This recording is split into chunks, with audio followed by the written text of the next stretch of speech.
Agora, chegando na turma do bate-bola, a informação do Cruzeiro, está falando o Samuel Venâncio. Deixa comigo, Emanuel. Boa noite, 6h36. Boa noite para os amigos ligados na turma do bate-bola.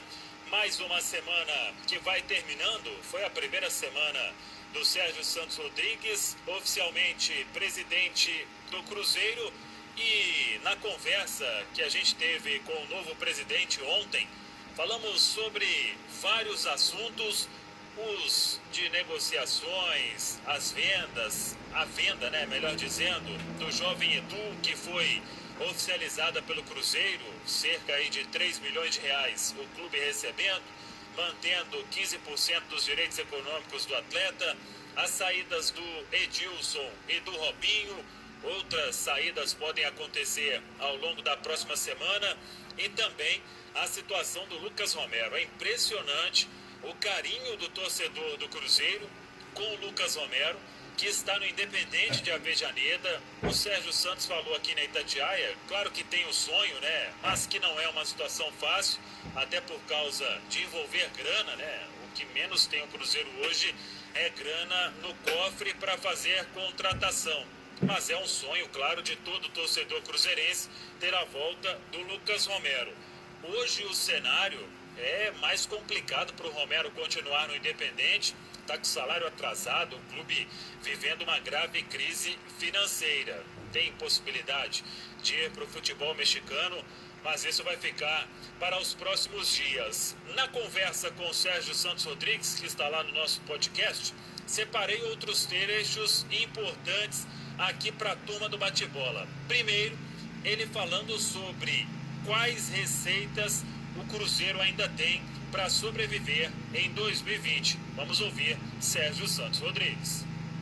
Tem ainda o pay-per-view, tem para cair ainda, Não caiu nenhuma parcela, então a gente já tem, e acredito que voltando o campeonato sem público, eu acredito que o pay-per-view vai subir.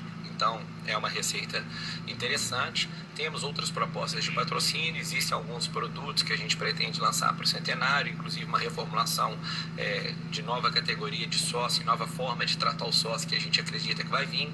Estamos trabalhando algumas outras parcerias. O problema é que se eu falar o setor, Samuel é muito esperto, ele já vai conseguir descobrir de que nós estamos falando. Então, a gente tem buscado outras formas aí sim de trazer, mas obviamente temos ativos, já foi mais que noticiado, temos atletas aí que já chegaram a beirar somados quase 50 milhões de reais de proposta que não foram negociados antes. Então, existem propostas para eles ainda, a gente escuta isso também, enfim. Então é isso aí, a gente estamos trabalhando com essas possibilidades para poder sobreviver nesse momento que está bem complicado agora, mas que acho que é o que a gente tem conseguido demonstrar. Semana que vem, tudo dando certo aí, caminha para isso, é colocar depois de muito tempo, não só administrativo, mas como futebol em dia, que acho que, eu falei isso na nossa live, pagar salário não é virtude, é obrigação pagar salário em dia. Então é uma coisa que nós não vamos nem noticiar mais, vamos deixar isso redondo, vamos atacar aí os problemas da FIFA, se antecipar os problemas da FIFA, acho que esse é um desafio. A gente já está com a equipe aqui trabalhando nisso, identificando quais podem ser os potenciais problemas antes que eles aconteçam, para já tratar a solução deles agora. Então é se antecipar os problemas e focar, obviamente, voltar ao campeonato e subir para a Série A, que é o grande desafio do Cruzeiro. Até aproveitando aí a questão da FIFA, deixa que você deu. Tem a ordem de pagamento, que é a do Denilson, que o Cruzeiro acabou perdendo os pontos. Nenhuma outra, por enquanto, você quer antecipar a negociação com esses clubes? Sim, porque na hora que chegar, que a FIFA mandar com a data de pagar, ninguém vai negociar, Porque eu já vou ter a obrigação consolidada. Então, hoje a gente mostra para eles que o Cruzeiro mudou. Por isso que a gente sempre bate na tecla do novo Cruzeiro. E a prova disso é que foi a primeira vez que o Cruzeiro pagou uma dívida na FIFA. E pagou com a gente eleito e sem ter tomado posse. Então isso aí dá uma credibilidade junto aos outros clubes de mostrar que o nosso objetivo é solucionar esse problema com todos eles. Por isso que a gente já corre atrás para poder. E com o próprio Awada também, que a dívida ainda existe, embora a gente tenha sido punido. Já estamos com o canal aberto também para a gente pensar como negociar isso aí, para o torcedor ter a tranquilidade que isso não vai acontecer, o Cruzeiro não vai ser punido mais. Tem negociação mesmo para um empréstimo de 60 milhões de reais? Tem alguma negociação nesse sentido? Pode sair? Você falou aí de trazer credibilidade de novo para o Cruzeiro, Quase ninguém conseguiu o empréstimo nos últimos anos. E o que te faz acreditar que pode conseguir este empréstimo, Sérgio? A gente tem tentado várias linhas aí, não existe um valor, não existe 10, 20, 30, 40, 50, 60. Eu vi que isso foi colocado de alguma forma no relatório e realmente não chegou para mim nada oficial disso. Nós temos buscado sim abrir essa conversa com algumas instituições, né, mostrando essa nova gestão, igual eu falei, que algumas qualidades de recebível, né, até com patrocínios, inclusive, como eu coloquei, que patrocínios futuros são recebíveis sólidos, independente de quem for o parceiro, né, então o que a gente tem demonstrado é isso para tentar buscar. Agora, de empréstimo de 60 milhões nesse valor adiantado, não tem nada. Gostaria muito que tivesse, mas infelizmente não tem não. Você falou aí que os culpados, né, pela situação no Cruzeiro, todo mundo sabe. Você acredita em punição? Você como que pretende acompanhar a investigação e para tentar que o Cruzeiro tenha isso de alguma forma, ressarcimento de valores? O que você acredita em todos esses aspectos? Eu acredito, espero que tenha, né? Porque de tudo que a gente vê aí, da forma como as coisas foram feitas, né? Salários astronômicos, bichos, intermediações suspeitas, contratação de fornecedores que não sabemos se forneceu ou não serviço, enfim. Eu acho que confio na polícia e no Ministério Público. O Ministério Público até já fez um tweet sobre isso, falando de lavagem de dinheiro, organização criminosa, enfim. A gente espera que isso chegue numa solução rápida, que uma vez que no âmbito criminal isso for feito, certamente o clube no âmbito civil vai correr atrás para ser ressarcido de todo aquele prejuízo que foi causado. Agora, nós não temos elementos de prova, porque a polícia que tem esse poder, né, de quebra de sigilo, enfim, dentre outras coisas, que a gente espera que eles tenham feito e descoberto alguma coisa e que uma vez que chegue nas nossas mãos, a nossa parte nós vamos fazer, né? Sempre usa a palavra aí que seremos implacáveis contra aqueles que roubaram o Cruzeiro. Ô Samuel, deixa só eu interromper aqui seu papo com o Sérgio, são 6h43, porque essa última resposta dele é muito importante. Me chama muita atenção que às vezes eu vejo algumas pessoas se pronunciando, ou torcedores, ou até mesmo jornalistas, ou dirigentes de outros clubes, sobre o que está acontecendo no Cruzeiro em termos de investigação. E a investigação que está sendo feita no Cruzeiro, ela tem que servir de exemplo para todos os clubes no Brasil. Porque muitas vezes eu escuto assim, mas vocês acham que é só no Cruzeiro que tem coisa errada? Não. Por isso eu acho que a investigação e a auditoria, a própria Kroll que fez a auditoria no Cruzeiro, o presidente do Atlético contratou também para que seja feita no Galo, o América também deve fazer, o Flamengo, o Corinthians, o São Paulo, todos os clubes, porque nós tivemos e nós temos, assim como dirigentes em todos os meios profissionais do país, nós temos gente boa e nós temos gente ruim. E o Cruzeiro passou por uma gestão que a gente não pode cravar que crimes foram cometidos, mas que a gente sabe que a gestão foi, no mínimo, ruim, que ela foi temerária, porque ela jogou o Cruzeiro no buraco, deixou o Cruzeiro quase na falência e estão sendo procuradas provas para se comprovar que o Cruzeiro, inclusive, foi roubado, né? Que pessoas se enriqueceram com o Cruzeiro. Isso precisa ser comprovado, mas é o que o Sérgio tem que apoiar. Então que neste momento, tanto o Sérgio Santos Rodrigues, mas que todo o futebol brasileiro volte seus olhos para essa investigação no Cruzeiro e que ela não pare e que nós não vamos parar de cobrar o resultado delas para que se houve, se o Cruzeiro foi saqueado, se na última gestão pessoas enriqueceram em cima do Cruzeiro de forma ilícita, que eles sejam punidos e que isso sirva de exemplo para o Brasil inteiro, que se o Cruzeiro vai ter um novo estatuto, o Cruzeiro tem um novo presidente, que se o Cruzeiro vai funcionar de forma mais honesta, que o futebol brasileiro também abra os olhos. Porque é muito fácil jogar pedra no telhado do Cruzeiro que vive esta crise. Mas tem muito telhado de vidro no Brasil e prestes a cair. Então que sirva de exemplo para o futebol brasileiro todo o buraco que o Cruzeiro se meteu, porque essas investigações que acontecem no Cruzeiro nesse momento, que a gente torce para que elas sejam bem feitas, que elas aconteçam em todo o futebol brasileiro. Desculpa a interrupção, Samuca, mas eu acho que isso precisava ser dito. Pois é, e até em cima disso que você disse, o Sérgio Santos falou aí, aquele seguro contra a gestão temerária, o Cruzeiro precisa das provas, né, para acionar esse seguro que vale 20 milhões, e por isso não é uma situação imediata, vai ficar para o futuro. Você tocou no assunto de modernização de estatuto. Sérgio Santos Rodrigues, para continuar aqui na turma do bate-bola, sobre a mudança de estatuto que o torcedor tanto pede, Como que você vai acompanhar isso também, juntamente com o Conselho Deliberativo, para que isso aconteça realmente? Lembrando que este ano tem outra eleição e aí algumas coisas não podem ser alteradas, se não me engano. O que você pode falar sobre isso? Como preocupar com o estatuto também em meio a tantos problemas?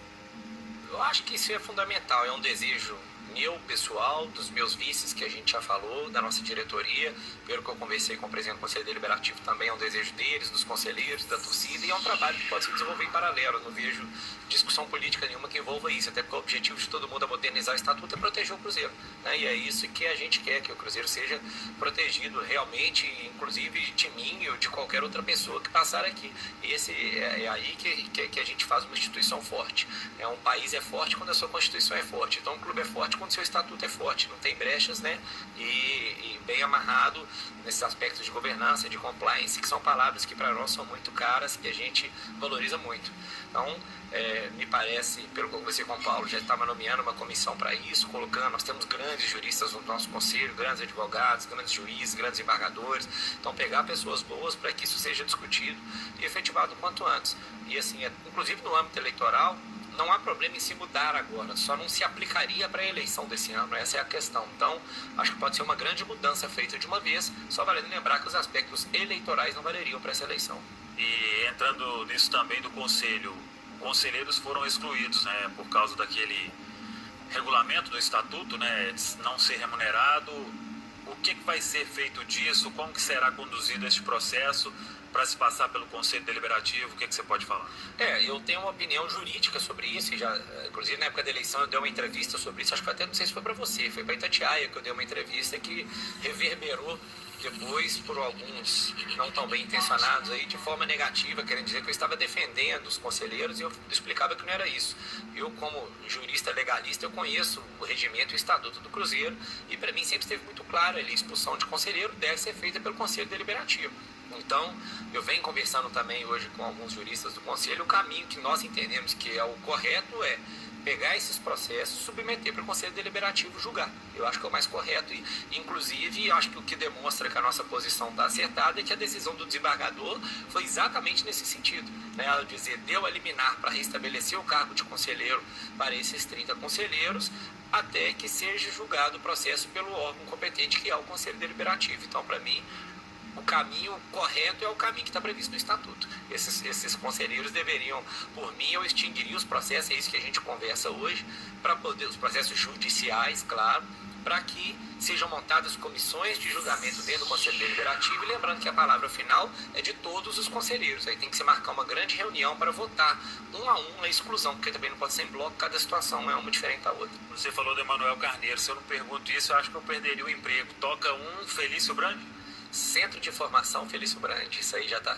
feito e o que demonstra a nossa preocupação com o social quando alguém falou, vamos colocar centro de formação de atletas, etc. Eu falei, não, porque nós não vamos formar só atletas, a gente quer formar pessoas. Então, Centro de Formação Felício Brandi, por isso, porque a gente sabe como que o funil é. Infelizmente, vários desses meninos, quando acabar o sub-20, não vão ter o que fazer, porque não vão conseguir se profissionalizar. Então, a gente quer que eles saiam dali como homens de bem, que foram bem formados, que tenham passado pela escola, que tenham uma cabeça boa, com assessoria psicológica, que a gente vai pretender, que a gente pretende dar lá também. Então, isso demonstra até a pergunta que você me fez antes, o caráter de responsabilidade social que a gente vê que o clube de futebol tem. Então, vai ser o Centro de Formação Felício Brandi. Corrigir essa injustiça do tempo aí, que nós nunca demos esse mérito devido ao Felício. Todo mundo fala dos patrimônios, Sérgio, do Cruzeiro. Isso é possível vender um dia? Tem estudo para isso, para se buscar quitar dívida? Você pensa em unificar também Toca 1, Toca 2 em um outro centro de treinamento? Eu acho que isso tudo é a longo prazo. A primeira coisa que a gente está fazendo é o levantamento e regularização do patrimônio. Sempre falta um detalhezinho ou outro para estar tudo certo. E depois levar a proposta ao Conselho. Hoje o nosso estatuto é 9/10 que você precisa de ter de aprovação para fazer qualquer coisa que seja alienação, dar em garantia, enfim. Então acho que uma vez regularizado, que é o primeiro passo, nós temos que ouvir os projetos que existem, os bons projetos, para poder apresentar para o nosso conselho. Mas existe a opinião de todos os lados. Tem gente que acha que o Barro Preto tem que manter, outro acha que tem que ser um empreendimento econômico. Tem gente que acha que tem que manter a Toca 1 do lado e do outro. Tem gente que acha que é melhor juntar os dois para um projeto técnico. Então, acho que essa discussão vai demorar um prazo um pouco maior para a gente poder efetivá-la, né? O a meta agora é regularizar primeiro os imóveis 100%. Muito bem, 6h51, Sérgio Santos Rodrigues aqui na turma do bate-bola. Emanuel, Centro de Formação Felício Brandt será homenagem para colocar o nome na Toca da Raposa 1. Já está em produção esta homenagem. Em mais algumas semanas, tudo aí será consolidado. Essa troca do nome ela foi aprovada há alguns anos no Conselho Deliberativo. O nosso Alexandre Simões revelou isso há alguns dias e agora já sendo feita esta homenagem, né, para que tudo possa acontecer. Então a Toca 1 vai se chamar Centro de Formação Felício Brandt. Emanuel. A homenagem é mais do que justa. Nós comentamos isso aqui em outra ocasião na turma do bate-bola, porque o Felício foi a pedra fundamental do crescimento do Cruzeiro, como o Cruzeiro se transformou de uma equipe belo-horizontina em ganhador de títulos importantes do futebol brasileiro e internacional. E o Felício tem um sobrinho hoje participando ativamente das coisas do Cruzeiro, que é o Emílio Brandt, que não é filho do Felício, é sobrinho.